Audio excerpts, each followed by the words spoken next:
Hello students, आज के इस वीडियो लेक्चर में हम चैप्टर नंबर 4 की question number 2 and question number 4 solve करेंगे। तो इसका एक्सप्लेनेशन स्टार्ट करने से पहले मैं आपसे रिक्वेस्ट करूंगी कि अगर अभी तक आपने मेरे चैनल को सब्सक्राइब नहीं किया तो प्लीज चैनल को सब्सक्राइब कीजिए एंड चैनल लिंक अपने फ्रेंड्स के साथ शेयर करना मत भूलिएगा। वीडियो को जरूर से लाइक कीजिएगा। सो सबसे पहले यहाँ पे दिया हुआ है ट्रांसपोर्ट। जो पहला जो टर्म दिया है कॉन्सेप्ट है ट्रांसपोर्ट। तो ट्रांसपोर्ट का मीनिंग बताना है आपको कि transportation is the movement of people. ये मूवमेंट ऑफ पीपल है, animals and goods from one place to another, from one location to another location, or it can be defined, या फिर हम इसको डिफाइन कर सकते हैं कि as a means of carrying goods, as a means of carrying goods and people from one place to another place. There are different modes of transport. अलग अलग बहुत सारे मोड्स ऑफ ट्रांसपोर्ट है यूज किए जाते हैं, सच एज लैंड हो गया, वाटर हो गया, एयर ट्रांसपोर्ट हो गया, etcetera, to move the people from one place to another place, to move the animals, to move the goods from one place to another place.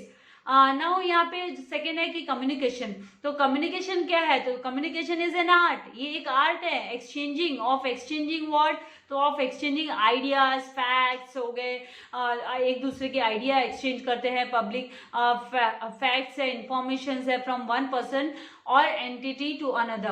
Now the process of passing any information from one person to another person with the help of some medium, कोई तो medium use करना पड़ेगा इसके लिए, is termed as communication. तो communication is a very simple process है, बहुत ही सिंपल प्रोसेस है, where message is being transferred, message भेजा जाता है, ट्रांसफर किया जाता है from a sender to receiver, from a sender to receiver, and the receiver जो होता है इसका after receiving the message receive करने के बाद में अंडरस्टैंड करता है, understand it in the desired form and then act accordingly, और उसी के अकॉर्डिंगली फिर वो एक्ट करता है, रिएक्ट करता है। तो इस तरीके से आपको इसे लिखना होगा। नाउ द नेक्स्ट है banking.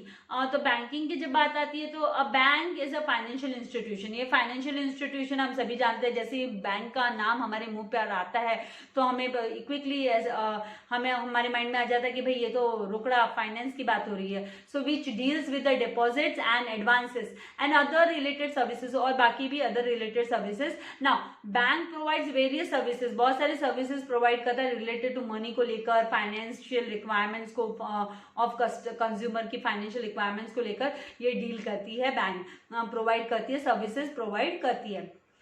Now as per the Indian, आगे हम और लिख सकते हैं इसके बारे में कि as per the Indian banking regulation act, banking company का मतलब क्या होता है? मीन्स एनी कंपनी, कोई भी company which transacts the business, जो बिजनेस ट्रांजैक्ट करते हैं of banking in India, India में banking in India. And the word banking has been defined, ये कहाँ से डिफाइन हुआ है? तो it has been defined as a accepting for purposes of lending और इन्वेस्टमेंट, उधार लेना और इन्वेस्ट करना, of deposits of money from public and repayable on demand और otherwise, and withdrawal bye check and draft and order और otherwise. तो इस तरीके से आपको इतना मतलब ये बैंकिंग टर्म पूछा है 2 मार्क्स के लिए, तो आपको इतना कंटेंट लिखना ही होगा।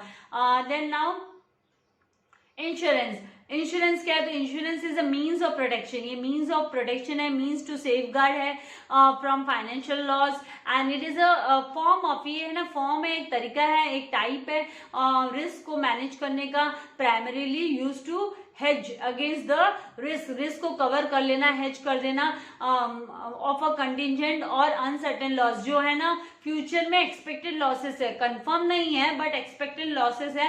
And insurance is a contract, ये कॉन्ट्रैक्ट है between the insurer and insured के बीच में कॉन्ट्रैक्ट होता है, वेयर बाय द इंश्योरर है वो अग्री करता है टू कंपनसेट, वो है ना वादा करता है, अग्री करता है कि भाई है ना आपका जो भी लॉस होगा तो मैं कंपनसेट करके दूंगा, मैं पेमेंट करूंगा द इंश्योर्ड अगेंस्ट लॉस, जितना भी लॉस के है उसको हम इंश्योर्ड को पेमेंट करेंगे करके। और ये इंश्योर्ड जो होता है द इंश्योर्ड हैज टू पे, इसे पे करना होता है certain fix sum of money, मतलब उसे प्रीमियम भरना पड़ता है, मैं बोल सकती हूँ वो प्रीमियम भरता है on timely basis to the insurer company को वो प्रीमियम पे करता है। नाउ नेक्स्ट वेयर हाउसिंग की जब बात आती है तो warehousing refers to storage of, ये है स्टोरेज है, गोडाउन है, storage of goods and consist of all those activities which are connected with the storage and preserving of goods. Now it is a means of storing the goods, ये तरीका है, जरिया है store करने का goods को, and warehousing can be defined as a group of activities connected with the storing and preserving of stored goods from time of production till the time of consumption. जब तक उसकी जरूरत नहीं आती, उसका सप्लाई मार्केट में नहीं होता, उसकी डिमांड अराइज नहीं होती, तब तक के लिए ये है ना स्टोर करके रखा जाता है एंड प्रिजर्व किया जाता है गुड्स. नाउ आई होप आपको समझ में आ रहा है. क्वेश्चन नंबर 3 यहाँ पर है कि स्टडी द फॉलोइंग केस और situation and express your opinion. आपको अपना ओपिनियन बताना है, एक्सप्रेस करना है. तो Miss Harshali has started new business. उसने न्यू बिजनेस स्टार्ट किया 2 years ago, 2 साल पहले. And her customers are located in different parts of the country. और उसके जो कस्टमर्स है वो है ना कंट्री के अलग अलग पार्ट्स में है ना लोकेटेड है, रहते हैं, सिचुएटेड है. And hence they are directly depositing, इसलिए वो डायरेक्टली डिपॉजिट करते हैं बिल अमाउंट, बिल का amount in her business account, उसके बिजनेस के खाते में डायरेक्टली वो क्या करते हैं, डिपॉजिट कर देते हैं. And at the same time she used to pay various payments from this account only. बहुत सारे पेमेंट भी इसी अकाउंट से करती है.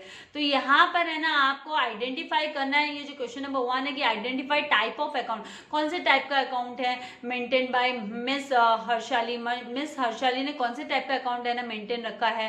And suggest any one modern way of money transfer to Miss Harshali. Miss Harshali को सजेस्ट करो मॉडर्न तरीका, modern way of transferring money. Then what kind of facilities does she get on her bank account. उसके bank account पे उसको कौन सी facility मिलती है. तो सबसे पहले आपको याद रखना है, जब भी कोई बिजनेसमैन है या बिजनेस वुमेन है तो उनको करंट अकाउंट होल्डर, वो they can become a current account holder. उनका करंट अकाउंट ओपन कर सकते हैं वो बैंक अकाउंट में.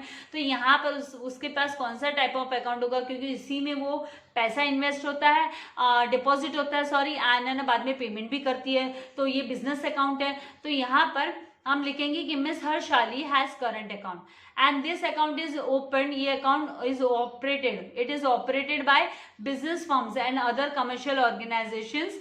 इन दिस अकाउंट, ये वाले जो अकाउंट में, कौन से अकाउंट में, करंट अकाउंट में, देयर इज नो रिस्ट्रिक्शन, क्योंकि इसमें कोई भी रिस्ट्रिक्शंस नहीं होता. डिपॉजिट्स पे जितना चाहिए उतना डिपॉजिट हो जाएगा, जितना विड्रॉ करना है उतना विड्रॉ भी कर सकते हैं. नो इंटरेस्ट इज पेड, कोई इंटरेस्ट नहीं पे करना पड़ता है by the bank on this account. Bank है ना नहीं पे करती है, भले आपके खाते में कितने भी पैसे, बैंक उस पर आपको कोई इंटरेस्ट नहीं देने वाली है. बैंक आपको फैसिलिटी दे रही है इसके बदले में कि करंट अकाउंट आप चाहिए जितने नंबर ऑफ टाइम ट्रांजेक्शंस कर सकते हो, डिपॉजिट्स का एंड विड्रॉवल्स का. नाउ सेकेंड जो क्वेश्चन था हमारा कि suggest any one modern way of, तो मनी ट्रांसफर. तो यहाँ पर Miss Harshali can transfer money online भी वो ट्रांसफर कर सकती है IMPS के थ्रू. IMPS का मतलब stands for immediate payment service, immediate payment services. And this facility allows customer, ये जो फैसिलिटी है ना कस्टमर को इसीलिए दी गई है ताकि वो तुरंत इंस्टेंटली मतलब तुरंत वो पैसा ट्रांसफर कर सके, फंड ट्रांसफर कर सके अदर बैंक में, to any other bank account, दूसरे बैंक अकाउंट में वो ट्रांसफर कर सके. नाउ थर्ड था कि what kind of facility does she get on her bank account. उसके बैंक अकाउंट पे उसको कौन से टाइप की फैसिलिटी मिलती है. तो यहाँ पर उसका करंट अकाउंट है तो Miss Harshali gets overdraft facility, उसको ओवरड्राफ्ट फैसिलिटी मिलती है ऑन हर अकाउंट. एंड ये ओवरड्राफ्ट फैसिलिटी क्या होती है, तो हम बोल सकते हैं कि एक टाइप का छोटा सा शॉर्ट टर्म लोन होता है, एक तरीके का लोन ही ले सकती है. मतलब अगर हर्षाली के खाते में पैसे कम हो तो वो लोन ले सकती है. अगर मैं आपको यहाँ पर एग्जाम्पल दूं, मान लीजिए हर्षाली ने ना 25,000 का चेक कट कर दिया, चेक है ना पेमेंट के लिए दे दिया. एंड लेकिन उसके जो करंट अकाउंट खाते में है ना 25,000 नहीं है, उसके बजाय 15,000 ही है. तो बैंक क्या चेक बाउंस कर देगी? नहीं, बैंक उसका चेक है ना वो पास कर देगी और है ना 10,000 अपने तरफ से बैंक उसमें दे देगी. तो उस 10,000 के ऊपर फिर है ना बैंक इंटरेस्ट लेती है एक्चुअल अमाउंट पर, जितना बैंक ने उसमें ऐड करके अमाउंट दिया. तो वो छोटा सा लोन हो गया एक तरीके का. So this facility is offer to current account holder. Current account holder को ऑफर की जाती है to meet their working capital requirements, उनके वर्किंग कैपिटल रिक्वायरमेंट्स को फुलफिल करने के लिए. And the period can vary, इसके लिए जो समय है वो समय सीमा है ना अलग अलग हो सकती है. 15 दिन से लेकर 60 दिन तक इस समय सीमा बैंक प्रोवाइड कर सकती है. एंड इंटरेस्ट इज चार्ज, और जो इंटरेस्ट चार्ज किया जाता है वो एक्चुअल अमाउंट विड्रॉन पे, कितना एक्स्ट्रा अमाउंट विड्रॉ हुआ है मतलब बैंक की तरफ से दिया गया है उस अमाउंट पर इंटरेस्ट चार्ज करती है bank. Now second case study है कि Mr Jagan is a salaried person. ये सैलरीड पर्सन है. He wants to take policy of for his 2 children, 2 बच्चों के लिए उसे पॉलिसी लेनी है, विच एश्योर्स देम, जो कि है ना उन्हें एश्योरेंस देती है protection as well as complete their financial needs, उनकी फाइनेंशियल नीड्स को भी वो पूरा कर सके once they become major by age, जब भी वो मेजर हो जाएंगे 18 ईयर्स ओल्ड हो जाएंगे तो वो उनको है ना एश्योरेंस प्रोवाइड करती है। तो ऐसी 2 पॉलिसी वो निकालना चाहता है, सैलरीड पर्सन है निकालना चाहता है, तो आपको पॉलिसी सजेस्ट करने की भाई वो कौन सी पॉलिसी ले। तो यहाँ पे suggest him a policy which can justify which can satisfy requirements of his children, उसके बच्चों की रिक्वायरमेंट को सेटिस्फाई कर सके। And who are the beneficiaries of policy, policy के बेनिफिशियरीज कौन होंगे, किसको मतलब इसका फायदा मिलेगा इस पॉलिसी का। And in above case which principle is involve, कौन सा प्रिंसिपल इन्वॉल्व है, तो ये हमको बताना है कि Mr Jagan can satisfy requirements of his children by taking child insurance policy, उसके लिए चाइल्ड इंश्योरेंस पॉलिसी, बच्चों के लिए पॉलिसी निकाली जाती है। And a child insurance policy is a saving come investment, ये सेविंग कम इन्वेस्टमेंट प्लान होता है जिसमें कि पैसा है ना सेव करो और एक तरीके से इन्वेस्ट करो, जब वो मेजर हो जाएंगे 18 ईयर्स ओल्ड हो जाएंगे तो वो उसको यूटिलाइज कर सकते हैं उस मनी को। That is design to meet child's future financial needs. And a child insurance policy allows kids to live their dreams, कि वो अपने ना ड्रीम्स को भी पूरा कर सके, तो वो यूज कर सकते हैं अपनी फर्दर एजुकेशन वगैरह के लिए। Now live their dreams. Now both the children of Mr. Jagan will be beneficiaries of policy, दोनों को भी, क्योंकि दोनों के लिए वो पॉलिसी निकाला है तो दोनों को फायदा होगा। And the principle of insure, यहाँ पे थर्ड क्वेश्चन था in above case which principle is involve, तो the principle of insurable interest is involve here as mister Jagan has insurable interest. Insurable interest मतलब इंश्योरेबल इंटरेस्ट का मतलब होता है some financial interest in subject matter, financial interest in subject matter in the subject matter of insurance, that is both the children, दोनों भी बच्चों की जो पैसे की रिक्वायरमेंट को फुलफिल करेगी ये पॉलिसी जब वो मेजर हो जाएंगे, बड़े हो जाएंगे, 18 साल के हो जाएंगे। नाउ यहाँ पर थर्ड जो है मिस्टर शरण इज सक्सेसफुल मैन्युफैक्चरर, ये सक्सेसफुल मैन्युफैक्चरर है। He is having production units at various location, अलग अलग लोकेशंस में उसके प्रोडक्शन यूनिट्स भी है। And he is having multiple production units, बहुत सारे हैं multiple production units. And he has large stock of raw material and finish goods, बहुत सारा रॉ मटेरियल और बहुत सारे फिनिश गुड्स उसके पास है, बहुत सारा स्टॉक है। And he is worried about, और उसको बहुत टेंशन है सेफ गार्डिंग द गुड्स, कि भाई वो अपने है ना गुड्स को प्रोटेक्ट कर सके from any unwanted financial losses, uncertain losses, financial losses, unwanted financial losses से। He also requires to transfer raw material and finished goods from one unit, एक यूनिट से दूसरी यूनिट उसको ट्रांसफर करना होता है ये वो, but does not have any facility for that, और उसके लिए उसके पास कोई फैसिलिटी नहीं है। So he also requires funds for expansion, और उसको इसीलिए उसको है ना फंड्स की भी जरूरत है एक्सपैंड करने के लिए अपने इसको बिजनेस को। तो name the service which will help him to safeguard goods from any damage, then which service will help him to remove difficulty to place, and from which service sector will he get financial support, financial support उसे कहाँ से मिलेगा। तो सबसे पहले mister Sharan can safeguard, वो safeguard कर सकता है, प्रोटेक्ट कर सकता है अपने गुड्स को from damage, from any damage with the help of warehousing services के थ्रू।